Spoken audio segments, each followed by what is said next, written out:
every time I come to the office, siyang unang dinadaanan ko para medyo maging maganda ang aking Thank you. Thank flow you. ng trabaho. Thank you, Senator. Siyempre, Operations Manager, meet the netizens. Good morning. Ma'am Cherry Good Baile, afternoon. Hope you have a good day. thank you palagi sa support mo sa aming show. All the time. And All the time, sir. if there's anything that we can do for you and for the station, palagi kami. Thank you. So, Thank you. anong ginagawa mo ngayon? Ma'am, Some paperwork that we have to submit. Finance. she has an angelic voice. Pag may mga plug dyan sa radyo, boses ngayon.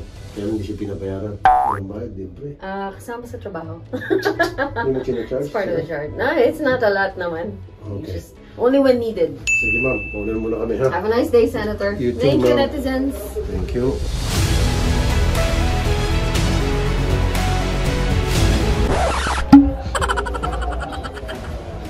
Ito yung mga anchor ng 92.3 True FM. Yung aking mga kasamahan sa True FM. Ang payat pa ako rito. Ngayon, tumababa. Okay lang yan. This is my office. Hoy! Ginagawa nyo. And, magulong office natin ngayon. At start of the day. Today is Friday, November 24. Ayan. Okay, tawagin na agad sila Rose. Okay, sir. Para alamin natin kung ano yung mga kaso. Kung ano yung load natin today.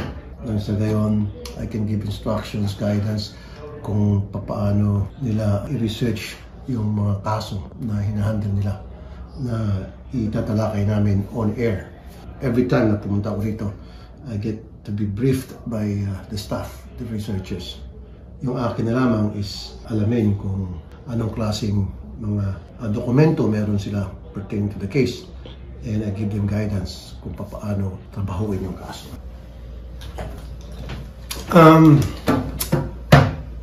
Sa mga energy drink natin, kailangan gising na gising tayo.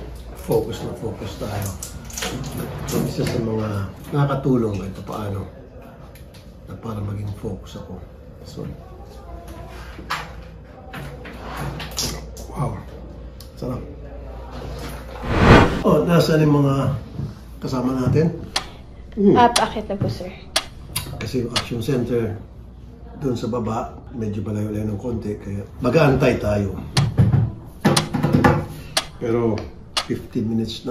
Baka pagong maglakad yung mga kasama natin. Silipin mo nga, nasaan na sila? Kanina pa.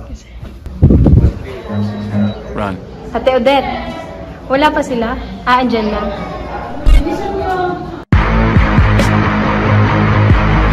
Natayin po, sir.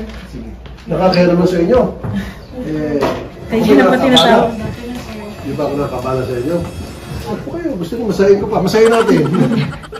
Nahin po natin na, sir, yung sa LTO po, yung follow-up na sinabi niyo po kahapon. Okay. Meron na pong resolution coming from LTO na nire-revoke na po yung driver's license po nung driver ng Raptor na si Eliza May. Yung nakasagasa ng isang buong pamilya sa tricycle. Yes, sir. So, naimpormahan na itong si Eliza May. Apo. Actually, na hindi siya pwede magmaneho. Yes, Hindi sir. Hindi rin po siya pwedeng mag-renew, hindi rin po siya, lahat po na-revoke na po. Forever. May fine po. Apo. Okay. Tapos yung unang case po, marami pong nagtag sa atin ito, libo-libo po nagtag sa atin ito. Ano bang meron doon? Bali, pinahiya po ng isang uploader, yung isang bata po. Inaalok po niya ng ice cream. Tapos nung umuo yung bata, sinabi po niya doon na, sige, pabili ka sa mama mo. So, Okay. pati yung magulang po, inis na inis po sa uploader. At gusto po niya talagang pa-actionan to sa inyo, sir. Sige, so kailangan tumawag tayo ng DSWD, social worker, and then siguro child psychologist. Sino ba yung suki natin? Si Dr. Camille Garcia po. Dr. Camille, kung available siya kahit na 5-10 minutes natin makausap or less. Okay po. And then, yung nag-upload ng video, tingnan natin kung gusto ng mother, kasuhan, then tawagan niyo si Atty. Garrett. Okay? Copy, sir. Next. Next case naman po natin, ito po, i-check pa lang po namin sa PAGCOR. Ito po ay mga operator po ng casino. Marami po sila dyan, 6 na operator. Nangyayari, atrasado na po ng 1 buwan na sweldo. At the same time, Teka muna, operator ng casino, ba't sa atin nalapit? ay, operator, ano pala yung dealer pala. Sorry, dealer. Okay. Opo, dealer ng casino. Kasi kung operator din. Dealer pala, sorry. Pumunta sila sa kanilang abogado, ba't tayo? Mga dealers sila, mga sir. dealer. Yes, sir. Alright. Diyan sa may Quezon City po. Mukhang baka house show tong, baka lang sira, pero kasi chinek natin sa BPLO, wala pong permit. I-check pa lang po natin sa PAGCOR. Kung meron po silang permit to operate po. So, tawagan yung PAGCOR. Yes, sir. Kung meron silang license Yes, sir. to operate. Saan banda to? Sa may libis po yan, sir. Chinek nyo na ba din yung DTI? Check pa po natin, sir. Check nyo yung DTI, check nyo yung SEC, Apo. kompleto. Yes, sir. And then check nyo sa DOLE kasi usually mag-register ang isang company na naghahanap ng empleyado. Sige, of course, PAGCOR, very important yung PAGCOR dito. Dahil kapag wala siyang lisensya sa PAGCOR, wala siya sa BPLO, wala siya sa DTI, then pasara natin. Pasara ako po. Sir, ito po, isang complainant natin. Bali, lolo po siya, 64 years old. May anak po siyang isang OFW na 25 nasa Japan.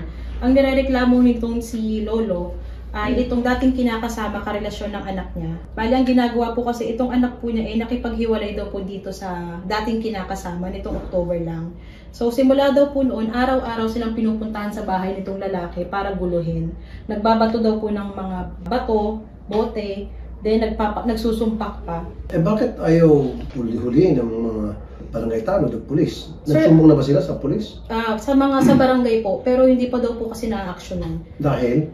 Nakatira daw po kasi itong nirereklamo nila sa retired army. Parang yun po yung backer po. Okay. Pero bine-verify din po namin. So, lumapit na sila sa barangay? Yes po. Pero ayaw action ng barangay? Wala pa pong action, sir. Walang action. So, ayaw action kung walang action. So, make sure that lumapit sila sa PNP. Wala pa po sa police, sir. Bakit di sila lumapit sa PNP? Kailangan daw po kasi muna ng CFA, sir, Certificate to File Action, bago sila makapag-file ng kaso. Hindi. Pwede sila lumapit sa pulis kung sabi mo kanina may sumpak. Opo, So, sir. alam mo may sumpak, yun yung paltik na baril. O kung merong sumpak, dapat lumapit sila sa pulis para hulihin. Yes po. While on the act of Hindi, carrying a sir, sumpak. naaaktuhan eh. Hindi pa po naaaktuhan na nanggugulo, kaya hindi po nahuli. Pero dapat magpa-blatter din sila sa PNP. Yes po. Tsaka takot po kasi si Lolo, sir. Kasi addict po. Si Lolo lang po ang tao sa bahay. Baka daw po balikan siya dito. Makakausap ba natin itong si Adik? Sir, ipapahanap po namin sa Pinapakuha barangay. namin sa barangay, sir. Tawagan mo rin yung station commander Yes, ng yes. saan banda to? Sa Morong Rizal po. So kung hindi available yung station commander sa may sakop sa lugar, tawagan natin yung COP. Yes po. Pag hindi available yung COP, tawagan natin yung PD. Again, ito na naman tayo. Nakapagdating mamaya sa area, wala tayong mga kausap. So kung hindi pwede si PD, tawagan natin si RD. Yes, sir. Kung hindi si RD, tawagan si Cam Krami. Tama? Yes. Copy po. Kung hindi pa si Cam Krami, Malacanang. Hindi, kasi kuminsan wala tayong nakakausap para mabilis ang action. Kasi alam niyo, kaya tayo pinupuntahan dito ng mga tao. Dumanan sila sa proseso, pero yung proseso ay didn't work out for them. That's why pupunta sila sa atin. Kaya nga, kailangan yung expectation nila from us ma-meet natin. Yun pala yung sinasabi. Tama, sir. Kasi gusto nila na mayroong mga Action. kinaukulan na talagang pwedeng umaksyon. Yes, sir. Kaya nga, ginagamit ko yung mga pangalan ng mga matataas na opisyal kasi pag narinig na mga complainant yan, at least, hindi na sayang paglapit ko rito. Kasi hindi lang basta-basta ng mga otoridad ang action dito, kundi yung mga kataas-taasan na. Yun yung expectation mo sa atin. Tama, sir. Okay? And then tingnan nyo sa watch list, i-check nyo sa barangay, sa PNP at saka sa PDEA Yes po. kung nasa watch list ito bilang user o pusher. Usually meron yung watch list. Or order a battle, mas matindi pa. At kapag meron, then i-refer natin dun sa mga agency na pwede siyang hulihin. Yes, sir. Copy po. Pag caught in the act, na meron siyang dipit, baka mamaya hinahanap-hanap na ito. At nandyan lang pala, arrestuin, lalo na kung meron na lang sumpak. Okay, next. Ito po siya, lumapit po sa atin is kapatid. So, hingi po siya ng tulong na mapaimbestigahan daw po yung pagkawala ng kanyang kapatid. So, ang sisti po sir, ito pong kanyang kapatid ay inarkilahan po kasi yung kapatid niya ay tricycle driver ng isang nagngangalang Francis Huco. So, ito daw po si Francis Huco, ayon po dun sa ating complainant, is inutusan po ng isang barangay XO na magbenta daw po ng isang equipment. So, tinawagan po natin si barangay XO, tinatanggi po kasi ni Barangay XO na meron daw po siyang inutos dito sa nag-arkila ng tricycle. So ngayon po sir, isang buwan na pong nawawala. Tinanong ko po sa police station kung nakapag-report po sila, since yun po yung sinasabi ng complainant. Pero ang sabi po dun sa police station, yun po is inakyat nila sa investigation. Tumawag po kami sa investigation, wala naman daw pong record doon na may nawawala. Tinawagin niyo na ba yung mga business establishments o yung mga dinadaanan nito na posible merong CCTV na nahagip yung plate number? Yun po. Yung sa mismong junk shop, meron daw po, pero private po kasi natatakot din daw po mga ilan. Well then, nilapitan ng mga polis, ayaw mag-operate. Yun po sir, ang sinasabi po kasi sa police station, naka-blatter lang daw po as nawawala. Pero wala pa po mismong investigador na nag-aasikaso po sa kaso. Eh baka may polis ko nag-ukot. Siguro yung equipment baka nakaw yan. Yun nga po sir. Tapos, matagal na siguro sinusubaybayan to. Theory ko lang to And then, nagsumbong sa polis, nagmamayari ng equipment, sakali man yun ay nakuha ng hindi sa tamang paraan. And then ito mga napagsumbungan, na polis gumawa ng diskarte. O dili kaya, merong ibang tao, other than mga polis, na siyang gumawa ng pagdudukot. Anong oras to? Broad daylight? Opo, 1 PM po sir. Lakas naman ang loob. Ayun nga lang po sir, sabi ko, meron po ba kayong contact number ng kahit sinong pwedeng mag-witness? Ang sinasabi po, natatakot daw po kasi sila. So wala po siyang mabigay sa Meron akin. daw ay sa mga eyewitnesses, may mga baril daw, yung mga nakamotor. Meron daw po. Okay. Medyo nakikita nyo, Yes, sir. napapalapit yung pagbuo natin dito sa suspetsa kung maaring mga pulis ito. O pwede rin mga guns. Kaya naka-uniforme daw. And then anong itsura, anong gupit? Naka-ano daw po sir, naka-hood. Yung mga... Bonnet. Nakabonet. Nalala ko tuloy sa, Yung bonnet. sa Bulacan na mainit kaya nagbubonet yung mga pulis niya. Pero bago natin may on-air yan, tawagan na natin yung mga pulis at papuntahin na doon sa junk shop para hingin yung CCTV. Eh 1 month na, baka nabura na yan. Sabi ko nga din po, bakit ngayon lang po lumapit? I-check nyo si Barangay XO, yung record ni Barangay XO. Hindi lang palagi sa barangay. Kasi ganito nakafocus kayo palagi barangay. Eh paano kung sa dati niyang tinitirahan o meron siyang nagawang kalokohan sa ibang barangay? So hindi na masasapol dito. Dapat PNP saka NBI. Anong status niya sa PNP? Anong status sa NBI, PDEA? Tawag kayo. And then tingnan niyo kung meron siyang court cases. Kung may pending case pa. May mga pending cases sa korte or meron mga kaso na naresolba na. And then si EXO interviewin natin. Nakakausap po sir. Si chairman, yung PNP, tawagan niyo na agad yung police para puntahan na yung junk shop. Kumakuha tayo ng CCTV. Okay? Yes, sir. Copy, sir. Alright. Thank you, sir. Thank you, sir. Gusto mo dito nangyari sa'yo? Oo, yun lang, sir. Yung ano na lang po, magpapa-CBC lang po. CBC? Opo. Oh, Magpapa-blood cam po ako bukas. pero tumataba na si Odette, ano? Oh. Kumain na ako, sir. Di na ako nagda-diet. Baka mamaya kaya ako nag-iilo. Diet-diet. Correct. Huwag ka na mag-diet tayo. Maniwala ko sa diet. Minsan Hindi, kasi ako- una mo yung health mo. Opo, opo. Kasi Pero yung bago sa- ka mag-diet, kailangan kumukonsulta ka muna sa doktor. Huwag yung basta-basta kang magda-diet. Sabi lang po kasi ng doktor, parang gulay at saka isda. Kaso baka naman kakaganon ko na low blood naman ako, sir. Correct. Yung hilo ko talaga, sir, parang matutumba ako. Baka anemic ka. But anyway, magpa-blood test ka Apo, na. bukas po. Okay na po. Naka-schedule. Kasi mag-ano po, fasting pa. Kaya sabi ko, papasok po muna ako. Pag hindi mo kaya, huwag Hindi, na. kaya po pumasok. Kaya ko naman na po. Sipag niyo, Odette. Kaya ko na. Hindi ka na, ano? Ay, marami kami yan sa suba. Hindi si Odette kasi masipag. Reward, money. Thank you po. Okay, ha? Yes, sir. Yan muna. Para hindi mo yung Okay. Ngayon, kakain na tayo. Aha. Kailangan gulay, pampahaba ng buhay. And then, ito yung lunch. Wala ba tayong plato dyan?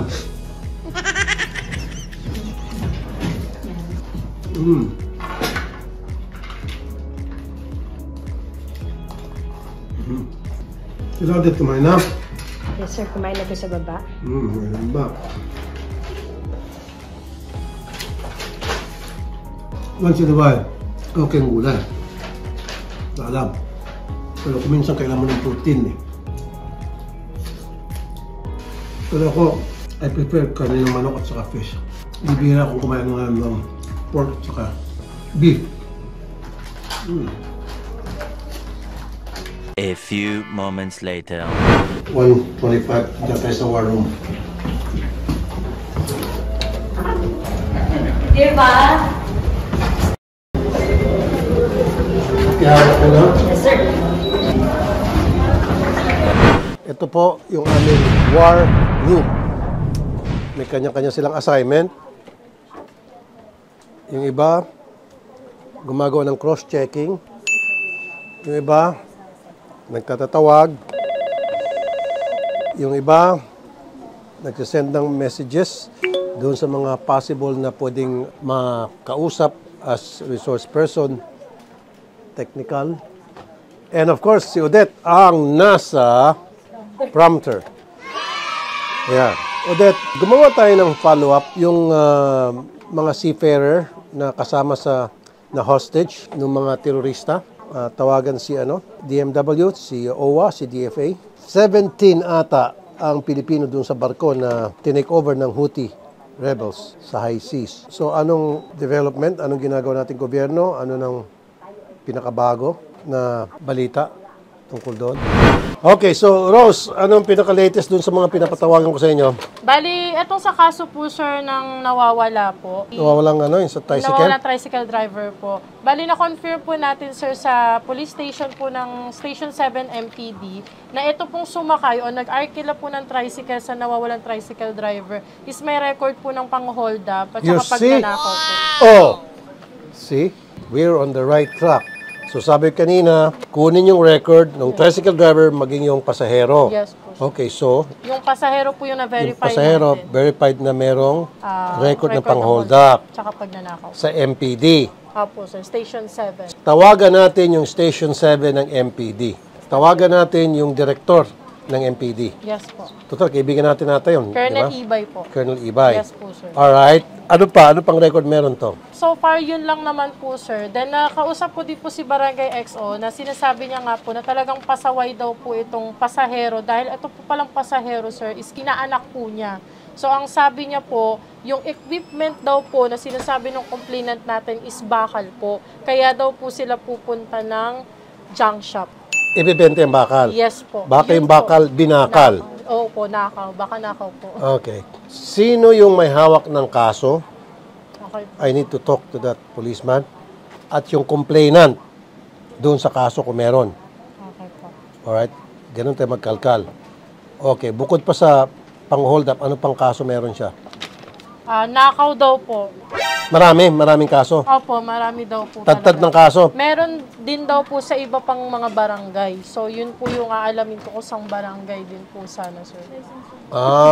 Okay. So talagang talamak na pasaway. Yes po. Pero kawawa naman yung tricycle, nadamay, tricycle Nadamay driver. po. Yun nga po, ang sabi ko po sa Barangay EXO, hindi po kaya nadamay lang. Opo, kasi nung time po na yun is wala naman daw po talaga tong pinalaman daw. Talagang pinara daw. Nagkataon na nagkita po sila at sinabi na samahan daw po siya sa junk shop. So yun po, after po pagkarating sa junk shop, dinampot na po nung tao. Okay, so itong tricycle driver, nadamay to dahil witness siya doon sa pagdukot. Pagdampot, opo. At kung ano mang ginawa doon, syempre, pag witness, may magsasalita, may kakanta, sinama na. However, gusto kong tawagan natin kamag-anak itong tricycle driver, kunan mo rin yung record. Ako. Mag-check din tayo. Okay po, sir. Kasi yung 1+1 natin, baka itong pasahero, possible lang at itong sa tricycle driver, maaaring magkakilala, maaaring magkakutsaba. Okay po, sir. Okay? Kaya siya siguro dinamay. Mag-check ka sa record sa paligid, Okay po. iba't ibang police station, iba't ibang barangay, ang record nitong tricycle driver, kumusta siya. Okay po, sir. Police, PDEA, CIDG, lahat, the works. Tapos mga kasos sa korte, tulad ng ginawa mo kanina. Ako kanina po. Okay Good. po, sir. Yung sa ano po sir, yung sa bata po, makikipag-usap na po sa atin si Sir Nico Meneses po. No, at first daw po, talagang lumalapit naman na daw po talaga sila dito sa ating complainant, sa nanay po nung bata. Yun nga lang po, hindi na raw po sila pinapansin. Kaya magsasalita daw po sila mamaya. Willing daw po sila kung kailangan manghingi ng public apology po. Okay. Opo. Alright. Yung bata, wag na natin ipakita. Yes po. Tapos nanay lang po ang alias natin doon sa nanay po. Okay. Apo. So, ano nangyari dun sa online gaming? Tumawag na po ako sa DTI, sir. And sinabi po nila, sir, pag ganito daw po na cases daw po, pag individual daw po, sila po yung may handle doon. And then pag mga incorporation, corporation, or company daw po, ito daw po ay under daw po ng SEC daw po, sir. Okay. So, Verify tatawag ka sa po SEC. ko. Yes, sir. Alright. Pagcor, ang sabi? Sir, naanti ko lang po yung contact number na i-forward po sa akin, sir. Okay. Sige. So, DTI and then Pagcor. Yes, sir. Most likely, baka wala lisensya sa Pagcor yan. So, kung meron. Ano pa? Yung lolo, Lolo. yung ex po ng OFW ng Gugulo. Okay. Yung development lang. So, Sige po. Sir, ayun tinatawagan ko po ngayon si Major Manlaki, yung COP ng Morong Rizal. Bine-verify na po nila kung kasama yung record po nitong nirereklamo nila na tambay doon sa lugar. So, nag-check ka, record nitong Yes, may hawak na sumpa. Yes po. Tinawagan mo na yung police. Yes po. Bine-verify po nila ngayon. Then hinihintay ko lang, sir, yung feedback. So, hindi alam ng mga police na itong adik na ito pag-alagala sa kanilang teritoryo na mayroong daladalang sumpak. Wala pa, So, sir. may ng intel nila. Yung kung mga complainant natin, sir, hindi rin kasi nagre-report sa mga pulis na ganito pala yung nangyayari sa kanila, na may ganitong insidente na nananakot itong taon to sa kanila. Sa barangay pa lang po sila lumapit. Sige, keep calling. Gusto ko makakuha pa yung ibang record nitong nireklamo. Chinek mo sa PDEA? I-check ko na po. Check ka sa PDEA? Sa PNP, baka ito nasa ano to, watch list o watch list, order yes, of battle? Yes, po. Okay. Shari, Ate. Ay, hindi, Morong dito. Director. Alright. Sige, thank you at na-revoke nitong license, itong inireklamo, kasagasang driver. Na pagsabi na po itong si Engineer Eliza Pacrin na revoke na po yung kanyang license. Ipo-forward na po yung, ang sabi po kasi, napermahan na ni ASEC yung yung resolution namin. Okay. So pagka po na-receive namin yung copy noong resolution, na-approve ni ASEC. Ito na, pirmado na eh. Oh, approved na. Opo. Okay. Siguro, maghihintay lang po kami ng Okay. ng official copy. Alright. So, impormahan nyo na po, pagsabihan na itong si Alisa Pacrin na hindi na siya mag-drive. Now, ano pong mangyayari kapag siya ay napara ng mga traffic enforcer at revoke na kanyang license? Ano pong maging proseso? Ang magiging po nun, may impound po yung kanyang dinadalang sasakyan. At siya po ay pwede makulong? Parang may ganun din naman pong provision sa RA 4136 kung yung pong Sir, unlicensed sorry driver. sir, wag parang, ikaw ang expert eh. Kailangan dapat ikaw nakakaalam niyan. So, para sa kaalaman na ito ng lahat, di ba?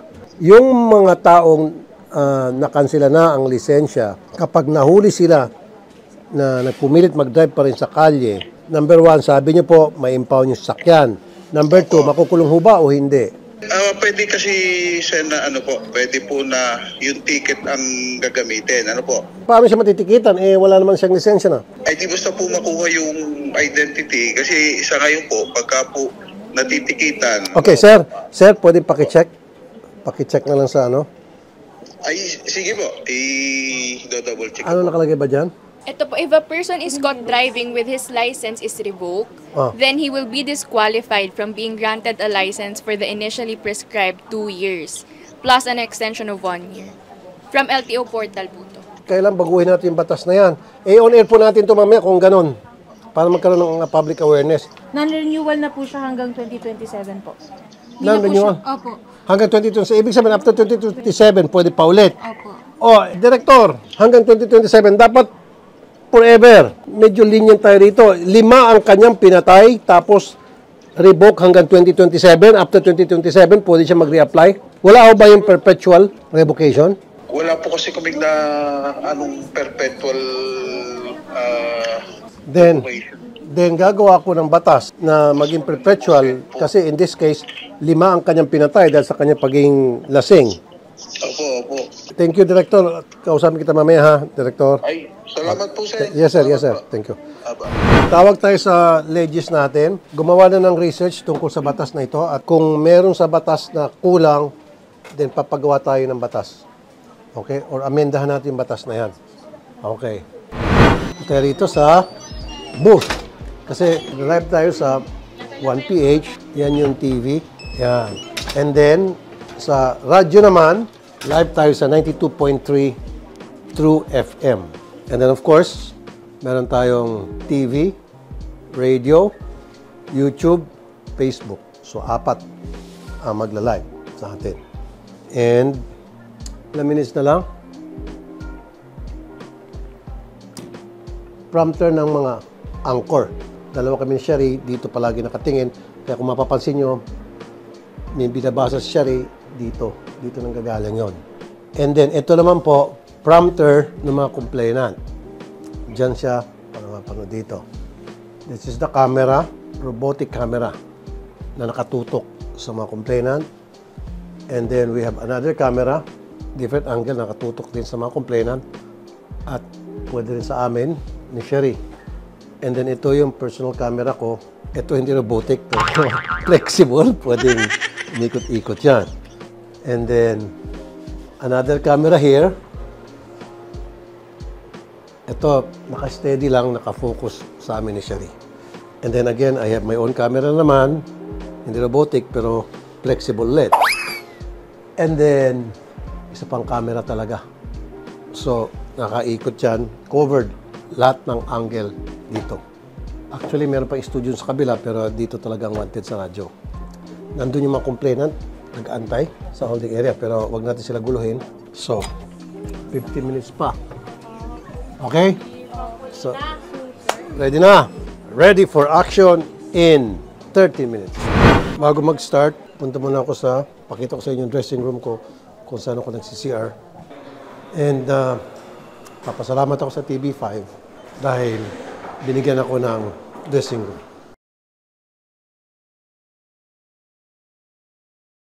Ito yung dressing room 6. Pagkatapos kumain, dito ako nag-toothbrush and all. Yan, lang, ito lang. Siyempre, harap tayo sa sa complainant. Ganun, toothbrush tayo.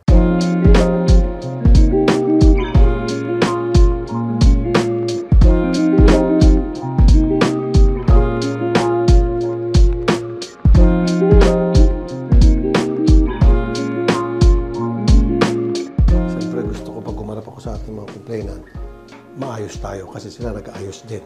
And dapat mag-aayos din ako. Pakita natin na meron tayong pagtingin sa kanila. That's one way of showing my appreciation and respect to my complainant. Gusto ko palaging maayos ako.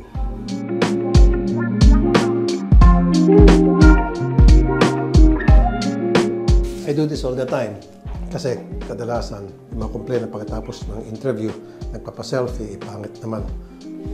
Magpa-selfie ako sa kanila. Tapos, kung minsan, may time na gumagaling mga complainant, siguro, katatapos ko lang mag-lunch, nakalimutan kong mag-toothbrush muna, nakikita ko sa hallway. Alam ba sabihin ko, ayoko. So, kaya, ito naka-ready palagi. Okay? So, mabango na. Maputi na. Then, we're ready to go. Let's go. 1 more minute. Ayan, mga assistant ko sa Senate. Pakita mo. Mga members ng Legis and Research, pakita mo isang kasama natin. Ayan. Sinasama ko po sila palagi dito para kung merong kailangan sa Senate, sila yung connect, sila yung contact. Sila yung kinakausap ng mga taga-radyo. Sila mga taga-take note, taga-observe kung ano yung mga pwedeng magamit para din doon sa Senate, para kung kailangan mag-file ng resolution, may mga patatawag doon sa resolution, sila yung in charge dyan. 3 researchers from the Senate, Legis, and then maraming researchers sa RTIA. Okay? Pakita mo 2 o'clock. And camera. And action na tayo. Sherry, pwesto ka na dyan. Mag-uumpisa na kami. May pen. Bond paper. May tea. And roll. Okay na sabi mo po. Sa magandang hapon po mga kapatid and welcome po sa maaksyong edisyon ng Wanted sa Radyo. Ang kakampi ng mga inaapiat ngayon po ay November 24, 2023. Ako po si Shari Roman at babati na po ang nag-iisa nating action man and hari ng public service. Magandang hapon at mabuhay po, Idol Rafi Tulfo. Magandang hapon po, magandang gabi, magandang umaga, magandang tanghali sa mga sulok ng mundo. May mga Pilipino, different time zones, different countries. Kaya sumasaludo po ako sa mga OFWs natin and of course sa ating mga manggagawang Pinoy.